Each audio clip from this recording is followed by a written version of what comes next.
boys and girls, moms and dads and caregivers. Pthanks for tuning in to another episode of Plantable Palette Kids SnackTivity.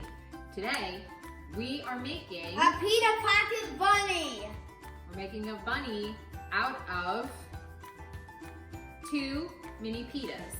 If you don't have pitas at home, you can use regular bread and cut it into a circle. That'll work too.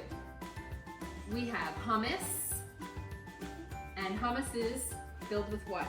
Protein. And protein is good for muscles. So this is a great protein snack. And we're gonna make the bunny whiskers using carrots or peppers, whatever you have. And the eyes out of Craisins. dried cranberries.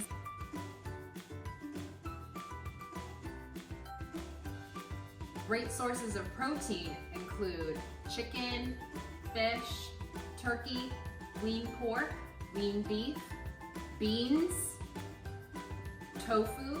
Yep, tofu is a great source of protein. And nuts. Hummus is made from beans, good protein. And peanut butter is made from nuts, another great source of protein. And protein is good for muscle. You have it, there's your Pita Bunny. We used carrots for the whiskers, dried cranberries for the eyes. Another great protein option, if you don't like hummus, is to use peanut butter or some butter if you have a nut allergy.